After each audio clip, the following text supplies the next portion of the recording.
bonjour asalaamaaleykum gars yi ak jàmm seen Ndiaye Pro votre chaîne de technologie dañ leen bëgg lu baax a baax tey dañu leen indi benn affaire ci WhatsApp pour nan ngeen def épingler benn discussion sa benn compte wala say contact wala sa groupe ci WhatsApp bi ba nga xam ne message bu la mën di envoyé kooku bu la envoyé message na mooy féete kaw nga xam ne boo koy wër doy sonn te moom ñëpp ci leen indil avant loolu nag képp koo xam ne abonné ko na nga abonné like la vidéo maximum de partage les ko ñu wan leen après da ngay ñëw ni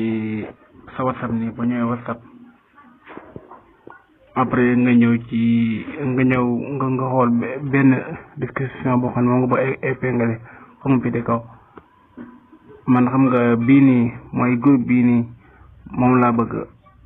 épinglé pour mu fi de kaw après boo ñëwee da ngay ñëw ni ci groupe bi après nga bëskatee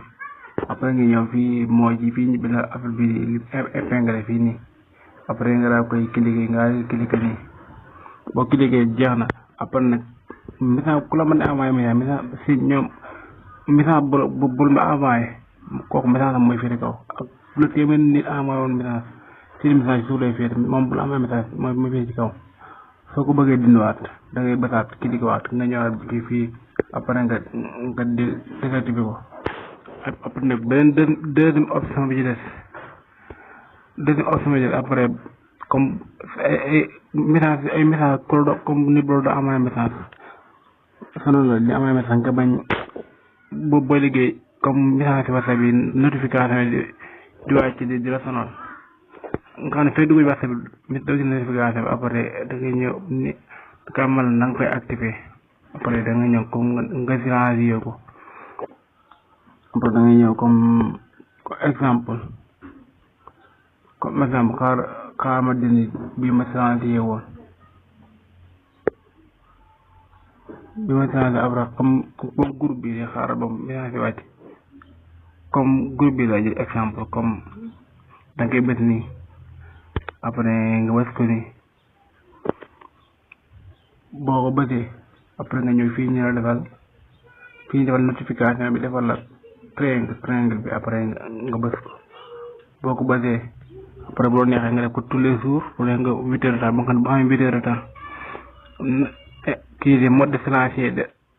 de kii moo fokk dara bi ne fi sax mode de silencieux le autres membres déverront pas que vous avez mis la notification de cette décision en mode silencieux mu defal la vous recevez toutes les notifications sur votre nom de mentionné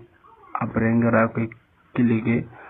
bu neexee nga ko tuddee ba nga def internet nga xam ne ba internet lay dañ wala nga def ko 8 heures de temps ba nga xam ne boo 8 heures de temps yi matee day dañ man nag tous les jours laa war ba nga xam ne te binduma ko du dañ après nga bës ok après nag gi nga mi ngi nii notification baa ngi nii mu ngi message yi mujj amaat yëpp benn wàcc nga mi ngi nii ci fay dugg ci WhatsApp boo gis message mi ngi nii notification mi ngi nii triangle baa ngi nii ko sama gars yi affaire boobu la ñu indi noonu képp ko xam ne abonné ko nag nga abonné partage like la vidéo maximum de partage merci